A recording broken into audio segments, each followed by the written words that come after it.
Okay, thank you, Chris, for the nice introduction. How's the volume for everybody? Okay, all right. If it's too much, I can turn it down. Thank you all for coming to my talk today. I've enjoyed interactions with some of you this morning, and I look forward to more of that this afternoon and again tomorrow, as well as seeing more of your excellent campus.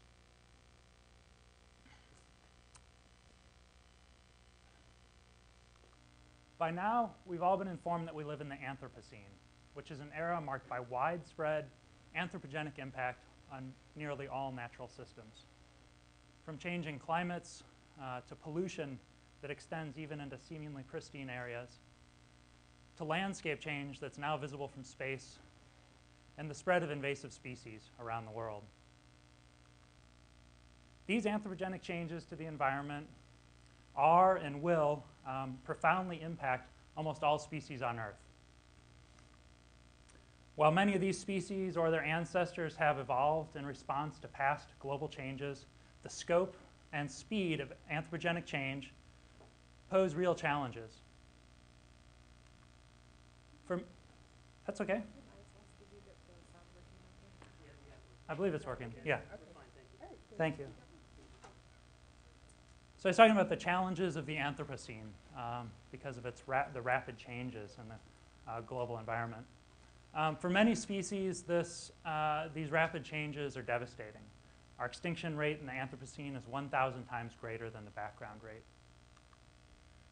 But not all species will be extinguished, at least not immediately. Some will shift ecologically and adapt. Some will be spared completely from extinction through the process of evolutionary rescue.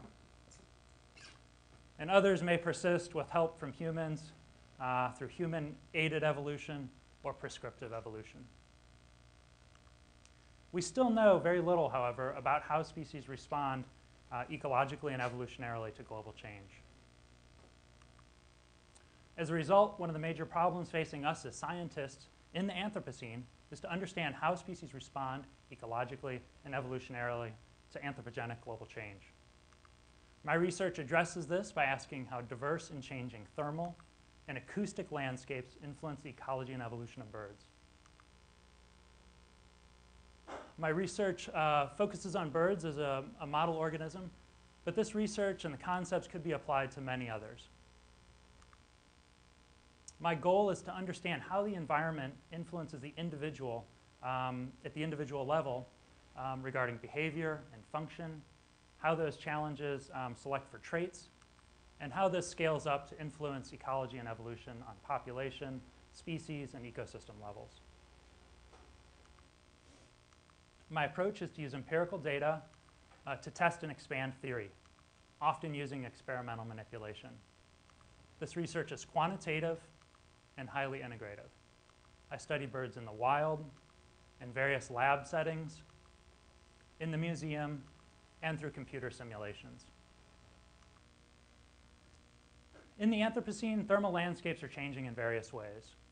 As we know, the climate continues to change, and that influences individuals' ability to thermoregulate. This also influences moisture content and wind, which influence insolation and evaporation potential. We're also changing the thermal landscape on a smaller spatial scale, which produces many of these same effects. And changing substrates, such as laying down concrete, influences how heat is absorbed and reflected. Here's a map that I plotted just recently, which is the summer temperatures for Michigan. And you can see that these anthropogenic changes to the thermal landscape are very real. The urban areas around Detroit and us here around Ann Arbor and Chicago are much warmer than surrounding areas. In addition, seasonality influences individuals and their thermal ecology. And our anthropogenic changes are also influencing seasonality. As we know, food is important for animals to survive in different thermal landscapes, and anthropogenic change is influencing that as well through various mechanisms, including by changing the climate. Now, focusing on, thinking about these changes to thermal landscapes, my research is interested in 4 interrelated questions. First, I ask how diverse and changing thermal landscapes influence animals directly through thermal ecology and adaptation. Second, I ask how animals evolve in seasonal environments. Third, I ask how thermal and trophic ecology and adaptation interact. And fourth, I ask how adaptation to local thermal environments can lead to population divergence and ecological speciation. I have 3 main study sites.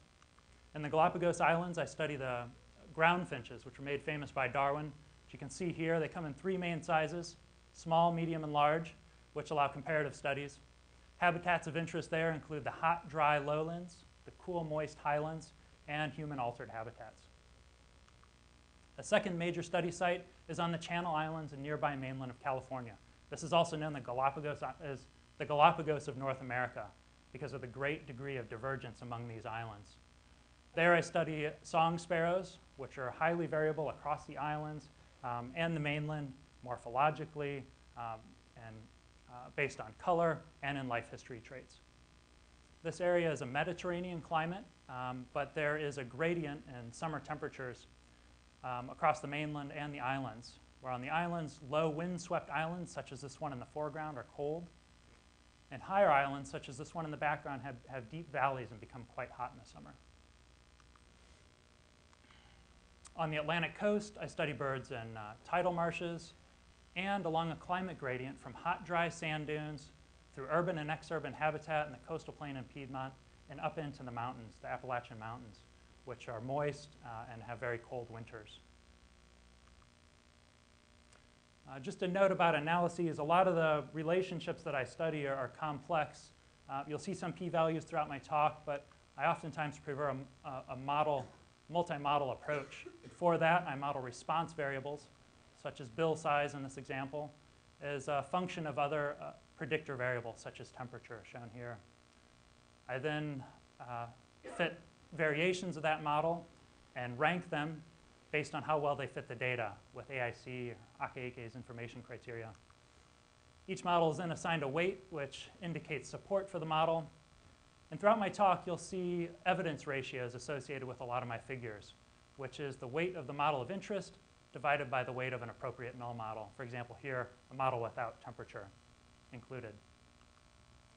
For this example relationship, we see this evidence ratio, or ER, indicates that this top model is 1.64 times 10 to the 23rd times more likely to be the best model in this set than the null model, indicating great support. I also like to plot raw data so that we can look at the variation and plot model average predictions and errors so that we can make sense of these complex interactions and relationships.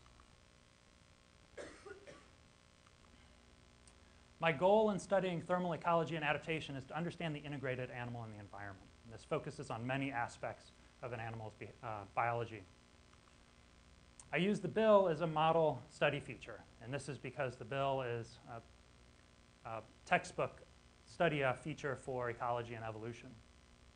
As we know, the bill is used for foraging, and there's a really rich history of studies on this aspect of the bill, use of the bill, which have led to transformational changes in ecology and evolution. In fact, the bill has become an icon of ecology and evolution. This is evidenced by a Pulitzer Prize-winning book on the topic, the fact that NSF's Integrative Organismal Systems uses a finch eating as its icon, and the fact that some of my friends adorn their bodies with tattoos of bird bills. I became interested in bird bills in graduate school while doing a predoctoral fellowship at the Smithsonian Institution. Here I am with the entire swamp sparrow collection at the National Museum of Natural History. And I was struck by the great degree of inter-individual variation and geographic variation that we see in bills. About that same time, a Canadian physiologist, Glenn Tattersall, published a great paper showing that the bills of toucans release large amounts of heats, and that the bill can act as a heat dissipator. I mused over this idea and talked with my postdoc mentor, Russ Greenberg, about this. And I have to admit, initially I was skeptical that this heat loss value of the bill could have any consequence for species that don't have ridiculously huge bills like this toucan. But then we began to explore. Here's a thermal image of a song sparrow that I took while it was in captivity. And you can see that the bill and the legs are red and white, which indicate that they're very hot surfaces and that they release large amounts of heat. I showed in an experiment with captive song sparrows that they're able to constrict and dilate vascular tissue in the bill, and that the bill is therefore a variable heat radiator. For this experiment, I took images of birds in their cages at different temperatures and then reached in and grabbed them. You can see that immediately after handling, the bill cools considerably, which is evidence that they're vasoconstricting and shunting blood to the core for their flight or fight response. Over the next 10 minutes, the bills heat up again, evidence that bill is returning to the blood is returning to the bill through vasodilation. In a related study, colleagues and I showed that bills of these sparrows release 10% of their overall body heat, despite the fact that they make up only 2% of their body surface area.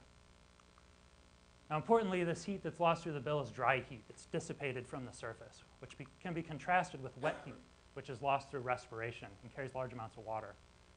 This is important to consider when thinking about water balance for species, particularly those that live in water-limited environments.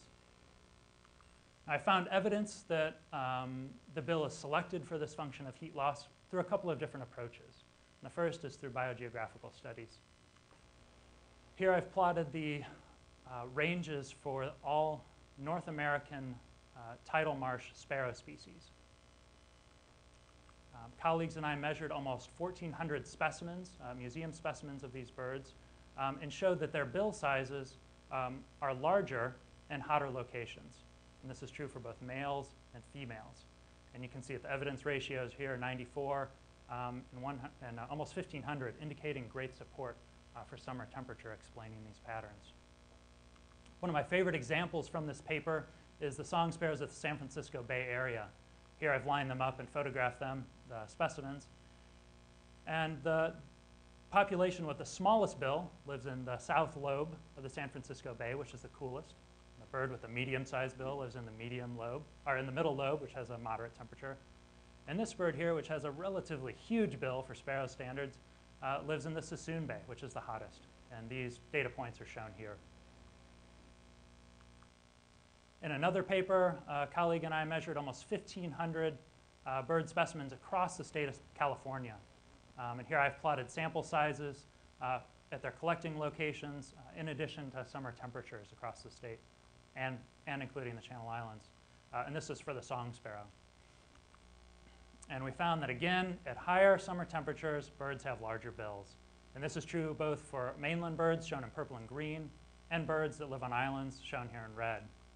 Some of you might be looking over here, and you'll see that when ambient temperatures rise above body temperatures, bird bills become smaller. And this is predicted because at those temperatures, birds actually absorb heat from the environment, so a larger bill could be a liability. And in another study, I found that our sand dune endemic birds out on the East Coast in that hot and dry environment, they have larger bills than their inland counterparts, just over 100 kilometers away. We can also study thermal ecology and adaptation through ecophysiology.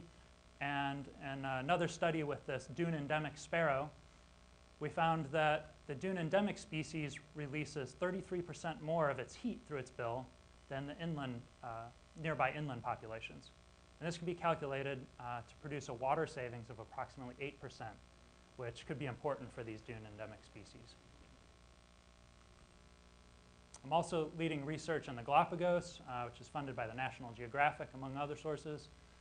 And this past summer, I and a colleague and a couple of interns captured ground finches in the hot, dry lowlands, brought them into captivity, and measured physiological parameters using a respirometer in this respirometry chamber, which you can see here. And we calculated water efficiency. Is evaporative water loss controlled by energy production? And what we see is that the large-billed species is the most efficient with water use, shown here in these green triangles, and that the small-billed species is the least efficient with water. And the hypothesis here is that this large-billed species releases proportionally more heat through its bill, through dry heat, substituting that for water loss through respiration. And we can follow up that hypothesis with paired thermal imaging data that was collected for each respirometry trial and in almost 700 instances for wild birds. My new research uses cutting-edge imaging techniques to look within the bill. Here's a CT scan or computed tomography scan of a song sparrow and a radiograph of a song sparrow that I took at the Smithsonian. And I've shown with these specimens that air conditioning structures in the respiratory pathway vary predictably along a climate gradient. These respiratory structures are the turbinates shown here. And I brought a fly-through of a 3D reconstruction of that. Let me play that for you. We're looking at a sparrow head-on here, and we'll zoom in over its head, and we can, with these 3D reconstructions, peel back and look within the bill. And here we'll expose the turbinates, the median and anterior turbinates. Then we can go underneath those. Here we see the tongue and the inside of the bill. And as we fill this back in and rotate the bird, we'll get a better look at these the turbinates. Again, here we have the median and anterior turbinates. The turbinates are important for moderating air temperature during respiration and for recapture of moisture when exhaling. I enlisted the help of a couple of undergraduates who learned how to use the CT software, and they took images or measurements of these internal structures. And with that information, I found that the dune endemic subspecies has turbinates that are both wider and deeper than their inland counterparts. And this suggests that selection from the environment, thermal selection, doesn't stop just at the surface of the bill, but also penetrates to affect features within it. And these undergrads who helped out are now co-authors on a manuscript that's very close to submission. This past summer in the Galapagos, I collected ground finches and brought those back for CT scanning. I just got the scans back from these individuals, and I was excited to find that there's large variation among individuals, which allows comparative comparisons. And I'll be able to pair this information with ecophysiology and behavior data to get at function. I'd just like to point out that I think we're just scratching the surface here with what's possible with these new imaging techniques. And I know that there are some other people here interested in these types of techniques. But this revives the use of fluid specimens. UMMZ has over 4,000 fluid specimens, which are perfect for CT scanning, and thousands and thousands of study scans, which can be X-rayed. I have a collaborative goal with collaborators at the National Museum of Natural History and at Cornell to provide web-based access to CT scans of birds of the world for people to explore online. That would be the public and students, other scientists. And I think the UMMZ could be an important partner in that effort. So now we've seen evidence that birds are influenced by their thermal environment, that they're adapting to their thermal environment. There's a lot of room for future research on this. One area that I'm particularly interested in, and the next topic of research will be to examine fitness effects of thermoregulatory traits in the wild. And that research will focus on the Channel Islands and the Galapagos. Now, up until now, we've been talking about situations in which birds experience hot, dry conditions, in which cases it would be advantageous to release excess heat. But what about those individuals that experience cold conditions when the goal is to retain heat? I hypothesized that in particularly cold locations, birds would have smaller bills in the most frigid locations. And so I studied this on a climate gradient along the east coast through the Appalachian Mountains and found indeed that in the coldest locations, birds have the smallest bills. And this paper just came out this month. Is a cover paper in the Journal of Biogeography. We can compare these results with those from California, where the birds showed no relationship with winter temperature, but instead had a relationship with summer temperature, which suggests that there's a season of critical thermal stress. I think this is an important concept and one that will become widely used in thermal ecology and adaptation. This research also indicates that the season of critical thermal stress varies regionally depending on the climate, even over short spatial scales. And I'd like to point out that this builds on important theory related to evolution in changing environments, such as Levin's fitness set theory. Now, another way to deal with seasonal environments is to have a trait that varies throughout the year. And I've shown that in several species of birds, bills change in size throughout the year. And we see that here, that the bills are larger in the summer than in the winter. You'll also notice that this change is predominantly shown in males, which suggests some role for sexual selection. As Chris mentioned, the media picked up on this paper, and I was excited to see that my favorite newsman, Seth Meyers, broke the story. And I brought the clip for you here. That should be loud enough. According to a new study, certain species of birds grow larger beaks when they are trying to mate, which means this guy is actually cuckoo for something other than Cocoa Puffs. So I was excited that they picked up on the sexual selection angle here, which was excellent. And the media reported on the use of museum collections, which highlights their value. I was also impressed that they got the species right. Not this guy, but the song sparrows in the previous picture. Okay, there's a lot of room for development in this study of evolution in seasonal environments. Next steps for me are to further study the season of critical thermal stress by looking at phylogenetic and geographic variation to get at some of the basic ideas behind thermoregulation and adaptation to climate. A second focus will be to further investigate the seasonal phenotypic plasticity by underlying ecological causes and endocrine and genetic mechanisms.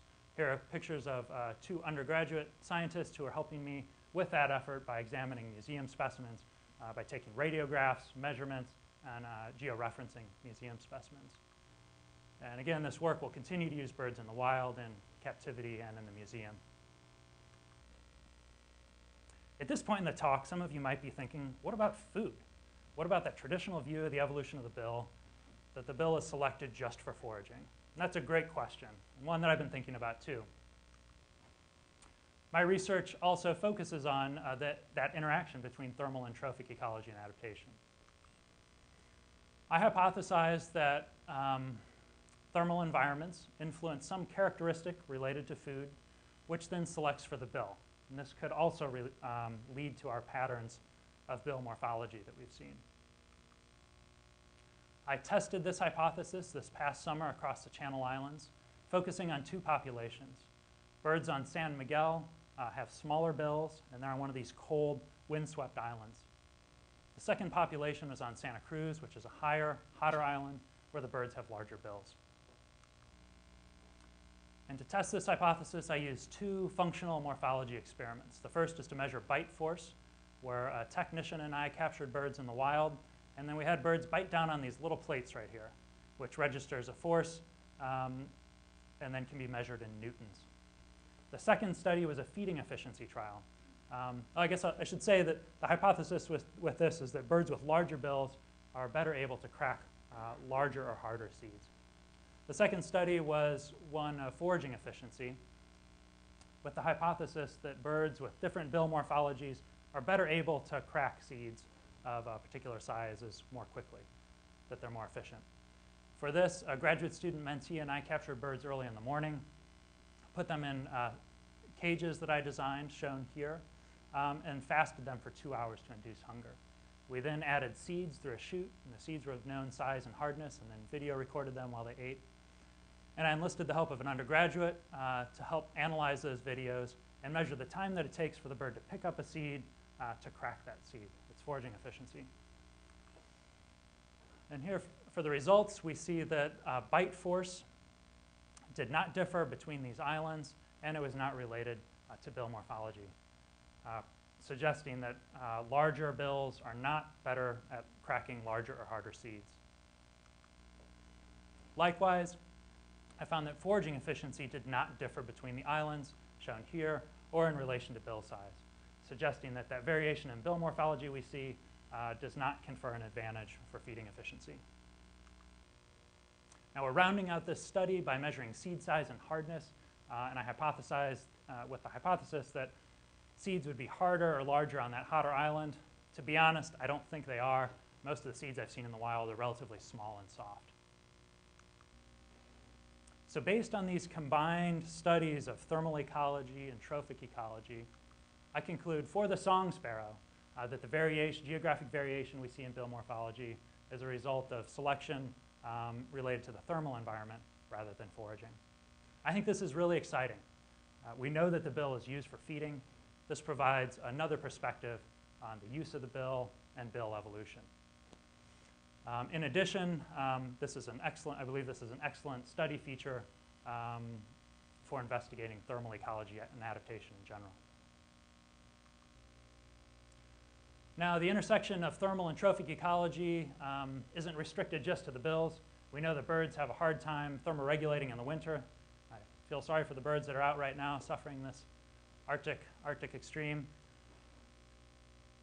And I've shown that the combined challenges of thermoregulation in cold weather and finding food, fluctuating food resources, can permeate animals' lives and affect them not only immediately, but also carry over to affect them in future stages of life. This research began with a large-scale food manipulation experiment on the east coast of the US and eastern North Carolina. Some of you might recognize the Outer Banks and Cape Hatteras here. Over 3 winters, I captured swamp sparrows at 4 replicate study plots with the help of a small army of interns. We measured morphology and fat stores, which many birds keep as subcutaneous fat deposits that you can see through their translucent skin. This bird's alive and well. Its head is between my fingers, has large fat deposits.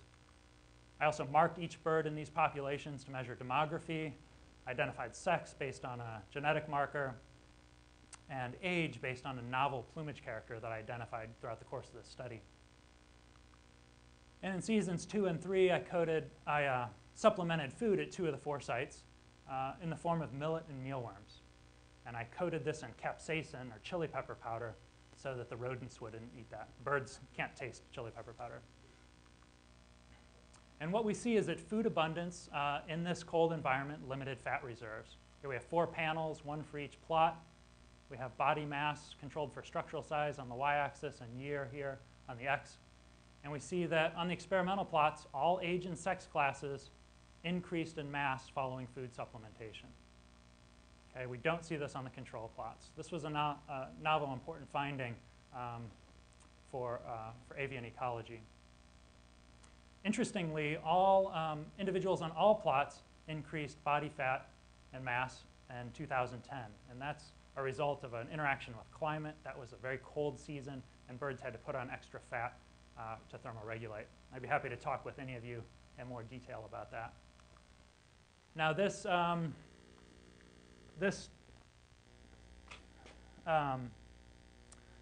increase in body fat did have consequences. Those individuals with more fat were better able to survive the winter. And that was true on both the control and experimental plots. So that increase in body fat had consequences. Let me just find that.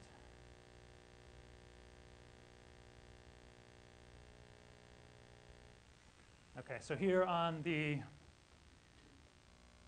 right side of the figure, you can see individuals with larger body fat and that they have higher survival probabilities than those with smaller fat. And this was true for both experimental and control birds and led to plot-wide differences.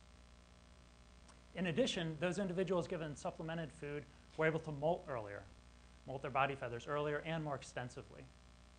Here I show that for body molt, face molt, and crown molt over 2 years, 2009 and 2010.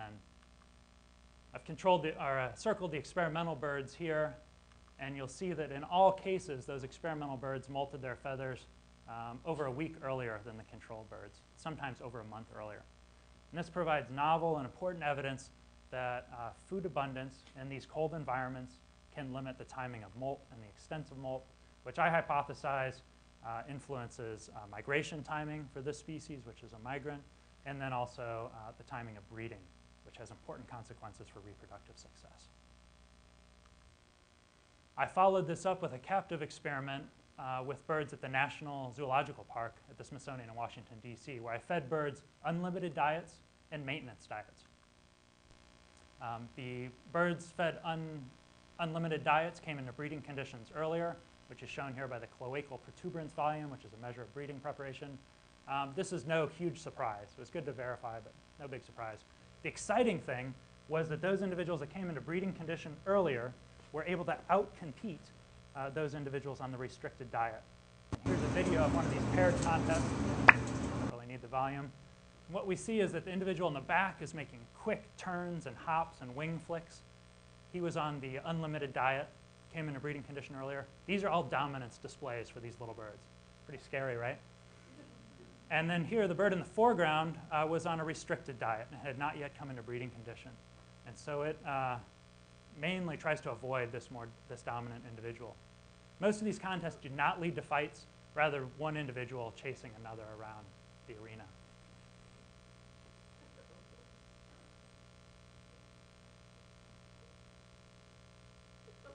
I'm always impressed by the acceleration that these little birds have. Okay, there's a lot of room for expansion here. One thing I'm really excited about is continued studies of birds by considering the thermal niche and the trophic niche and the interactions of those two things. And that's going to be a focus for the Galapagos. And I think this is something that could be implemented here at the E.S. George Reserve and even nearby campus. Now we've seen that thermoregulatory challenges vary throughout the year and based on food supplies. We've seen evidence that animals are adapted locally to the thermal environment. And the next question is to ask if thermal landscapes can act as barriers to breeding and lead to population divergence and ultimately ecological speciation. I'm studying this hypothesis on the Atlantic coast and the Channel Islands using genetics and genomics. In addition, in the Galapagos Islands, I have preliminary data which shows that birds from the hot, dry lowlands have different thermoregulatory strategies than those birds from the cool, moist uplands, suggesting that this break in habitat may be a barrier to breeding. Okay, so I've shown you my, my integrative work on diverse and changing thermal landscapes, including thermal ecology and adaptation, evolution in seasonal environments, the interaction between thermal and trophic ecology and adaptation, and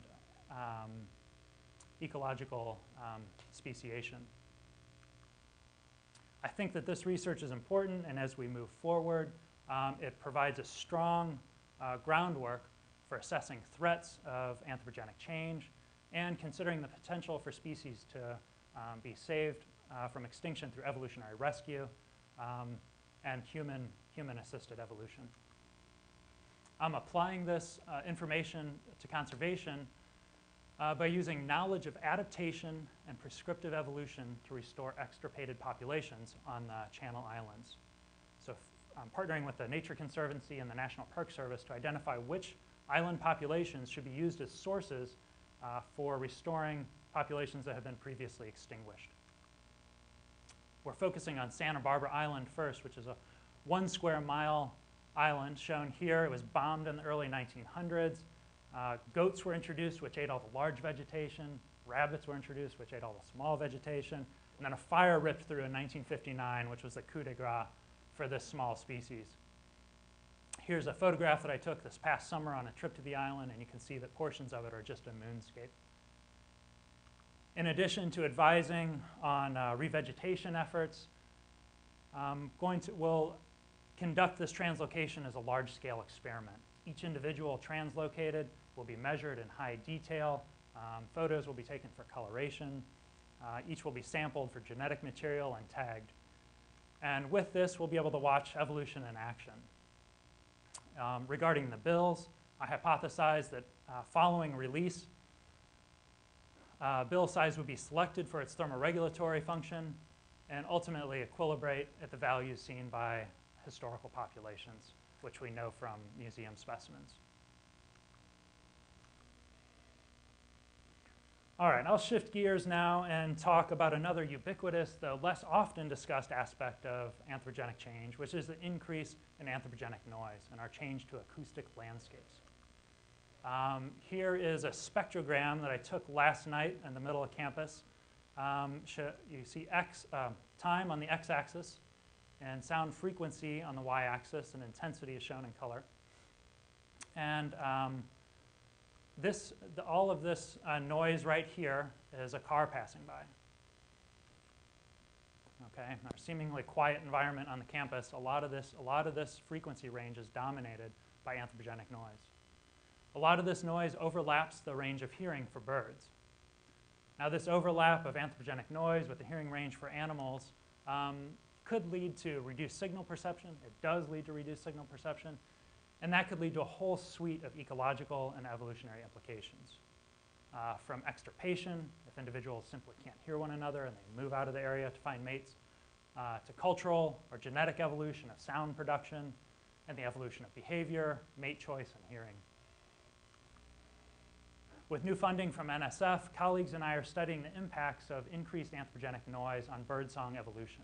We're using the San Francisco Bay Area as a model urban system. We're focusing on the white-crowned sparrow, which is ubiquitous in that area, and we're taking advantage of historical recordings which were made in a quieter time in the 1960s. And we're able to compare those to modern-day recordings where the noise from traffic has approximately doubled. My colleagues on this project found previously that minimum frequencies of this species shifted upwards by approximately 500 hertz over the past 40 years. And the hypothesis is that this shift occurred so that animals would be heard over the din of anthropogenic noise. We're now using this system to ask, what are the proximate and ultimate causes of urban evolution of birdsong? And in addition, what are the evolutionary consequences?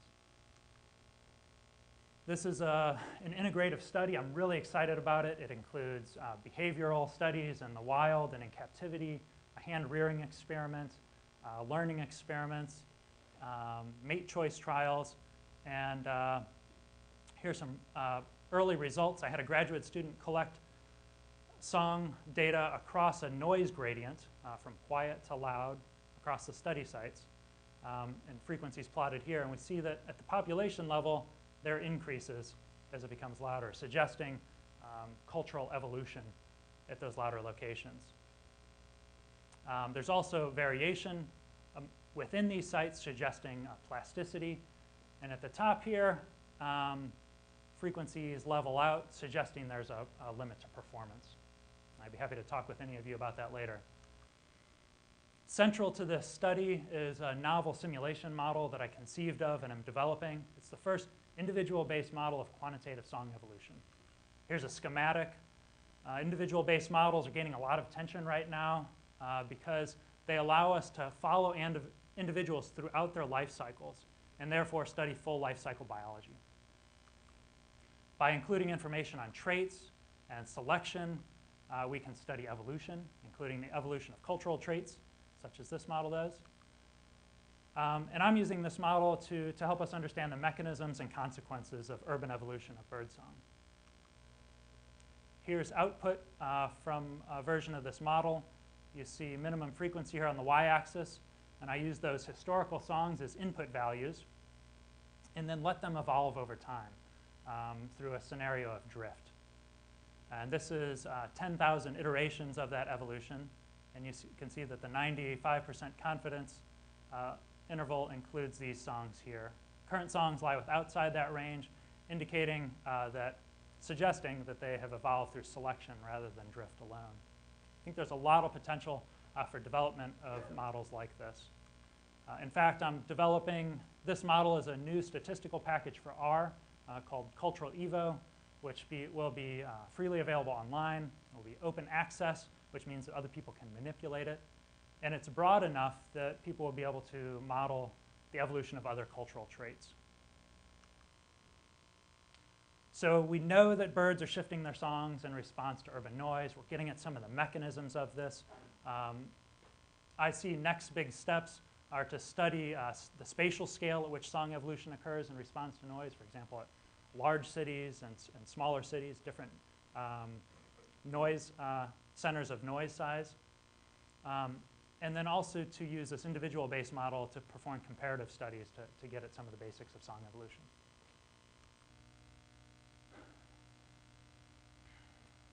So in the Anthropocene, animals will continue to face and encounter new and changing environments. Some will go extinct, some will shift ecologically, and some will adapt. I've shown you how my integrative research addresses this problem. I think this research addresses central and emerging problems in biology, and I've shown how it can be applied to conservation as well. Looking forward to the threats of anthropogenic change, I think that we're going to make a lot of progress by studying combined effects of anthropogenic change. For example, how would thermal adaptation of traits such as the bill influence song production in urban environments? Or how do invasive species influence the thermal niche of native species? This research has relied on the help of many important and excellent assistants, and I thank many of them here. And I would say that one of my great joys in this field is interacting with young scientists. I think this research will continue to provide many great research opportunities for young scientists, including small projects, which are ideal for undergraduates and even high school students, and larger projects, which are ideal for graduate students and postdocs. Likewise, I think this research provides a solid base for modern, exciting, and relevant courses in ecology, evolution, organismal biology, quantitative science, and in ornithology.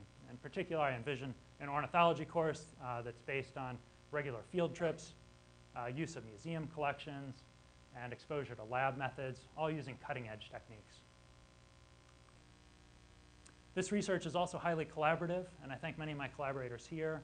Again, another joy for me in this field is to interact with exciting and interesting people. And I would also like to thank the museum curators, collections managers, and collectors for use of museum specimens. As you've seen, my research is highly reliant on museum collections, and I'm dedicated to the development, care, and growth of museum collections. And I look forward to speaking with many of you about that during my visit. So as we, I like to here sit back and think about what future landscapes are going to look like. How will they sound? How will they feel? What threats will they pose for other species? And how can we ensure coexistence with those other species? I think studies of evolutionary ecology will help us answer those questions, and it's my goal to do so. With that, I would be happy to take any questions.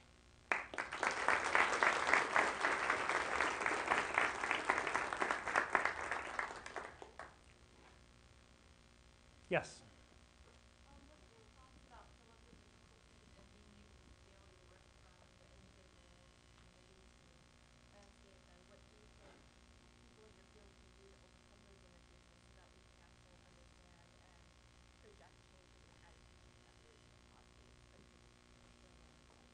Okay, so the question is, how can we, what are some of the challenges in moving from the individual to the population and higher levels of organization?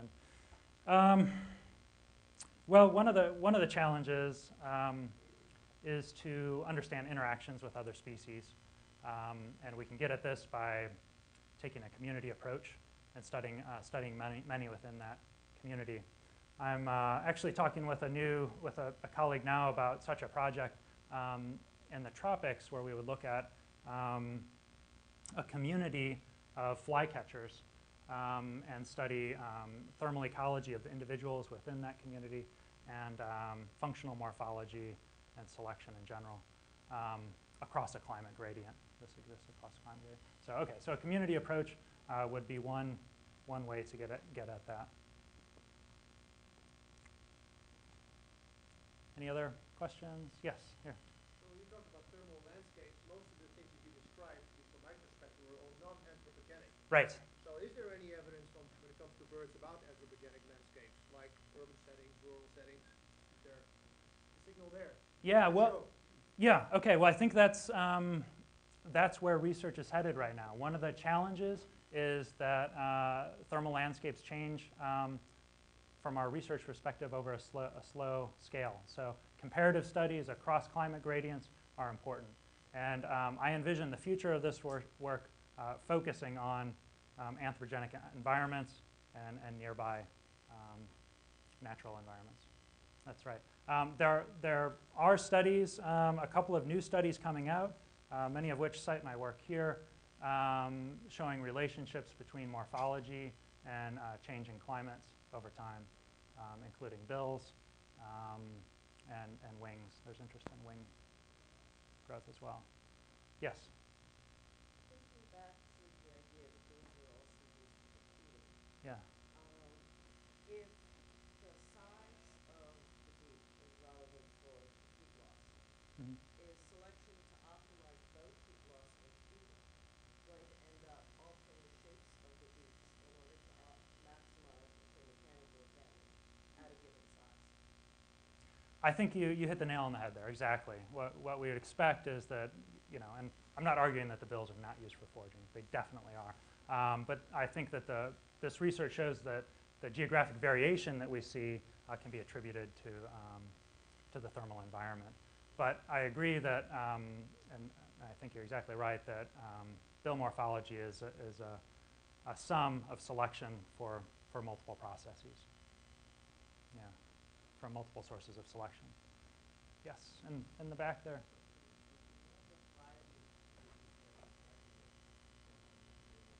Yes. That is from the same species. Those were all from the song sparrow, yes.